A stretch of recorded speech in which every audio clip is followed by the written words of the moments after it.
So in our previous two videos, we spoke about glue and mixing that in water and how the water kept the big polymers, those strings floating around in the water. And we talked about borite. So let's talk about our experiment, about what we're going to do. In our experiment, we're going to take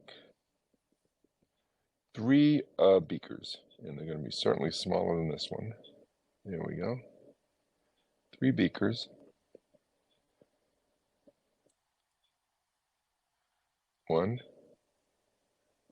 2, 3. Oh dear, what's that? I don't want any of that. 3. Okay. And now we're going to fill them. So what are we going to fill them with? Well, the first beaker, we're going to fill with water. We're going to fill all of them with water. So let's put water in all the beakers. So we'll put some. Now, how much water is important? Actually, this one doesn't have any water yet. It'll get water. So let's take that off. And water. And this is glue.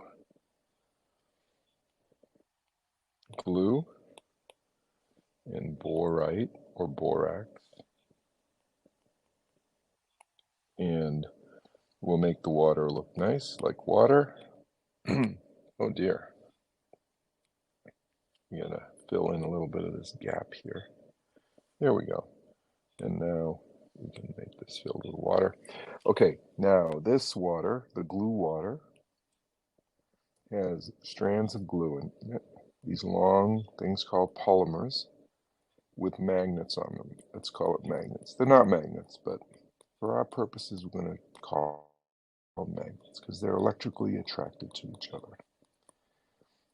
And in this one, we have borite.